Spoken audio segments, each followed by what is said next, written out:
Rico Blanco has music and love with Maris Racal. Music ang naging common bond ni na Rico Blanco at Maris Racal at excited silang ibahagi ito sa publiko. The hottest news, the latest updates. This is Push Daily. 23 years old ang singer-actress na si Maris Racal habang 48 naman ang singer na si Rico Blanco. Sa kabila ng 25-year age gap sa pagitan ng dalawa, kapwa silang happy and proud sa kanilang relasyon. Kung noong una ay may mga hindi pa makapaniwala o nagugulat sa tandem nila, ngayon ay tanggap na ng mga tao na makita silang magkasama. Unti-unti nilang nilabas sa publiko ang relasyon nila at ngayon nga ay bukas na rin sila na nagsasama on stage. Nagsimula silang may sa publiko ang relasyon nang mag-post si Maris ng birthday greeting para kay Rico. Music talaga ang naging bonding ng dalawa. Last year lang ay pinroduce ni Rico ang kantang Not For Me ni Maris at this year naman ay sinundan pa ito ng kantang Ate Sandali. Kamakailan lang ay nag-duet sila sa Asap Natin To kung saan kinanta nila ang first collab song nila na Abot Langit. Super saya ni Maris na makasama ang boyfriend niya on stage for the first time. Aside from this is our first time together in Asap Natin To, masaya ako because I get to sing with Rico. Rico, thank you for always supporting me and ni Maris after their performance. Narinig ko yung mga bagong kanta niya. Marami pa siyang ideas, sabi ni Rico. Message naman niya kay Maris, sana huwag ka ma-frustrate na medyo challenging yung times ngayon. Just continue enjoying what you do because if you enjoy the process, you can dream. Whatever dream, mararating mo.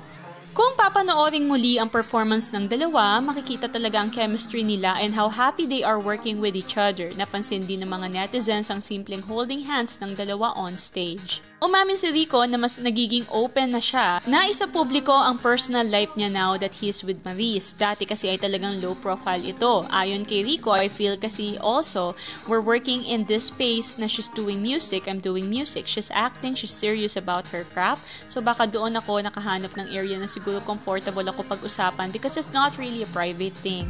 It's about something that we're both passionate about. And so maybe yun yung window or yun yung doorway para mapag-usapan. Yun yung something that might be considered private. I'd like to think that we still keep a lot of things private, but we're also excited to share when it's about music or it's about our art. So it's not really difficult. I'm as surprised as you guys are. Kahit na matagal na sa industriya si Rico at di na mabilang ang mga gig at concerts, pribadong tao talaga siya. Umayon pa sa kanyang creative process na maging work from home na ang setup. Parang hindi masyado nagbago kasi I've always had the studio at home and I've always worked this way. Joke nga ng isang kaibigan ko, yung mundo gumaya na raw sa style ko ng pagka-ermitanyo nasa bahay, whole production, hindi lumalabas sa mundo. So I didn't really change but I guess it's more accepted now so I'm getting a lot more work done kasi tanggap na ng tao na I don't need to go to the meeting physically. He admits there are still challenges though lalo na sa mga sesyonista.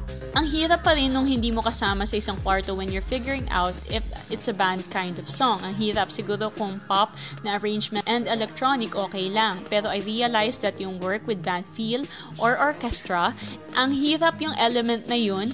So I would say nadalian ako sa ibang aspect pero yung ibang aspect naman mas mahirap pa rin, paliwanag ni Rico. Pero I'm thankful naman na kahit papaano, there are ways pa rin. Art always finds ways to be expressed. Whether may pandemya yan, or may gera, or whatever the darkest days of mankind, art will always have a place and the same can be said in this day and age with what we're going through. Patuloy ang paggawa ni Rico ng musika, kagaya na lang ng latest single niya na Pinoy Tayo. Ito ang official theme song ng Pinoy Big Brother kung saan naman unang nakilala ng mga tao si Maris. Sunod-sunod ang paggawa ng musika ni Rico, lalo pa nga't may dagdag na inspirasyon mula sa girlfriend niya. Sabi nga ni Maris dati, we're preparing such beautiful music together. For more showbiz and updates, visit push.com.ph. Don't forget to like, follow and subscribe our social media pages.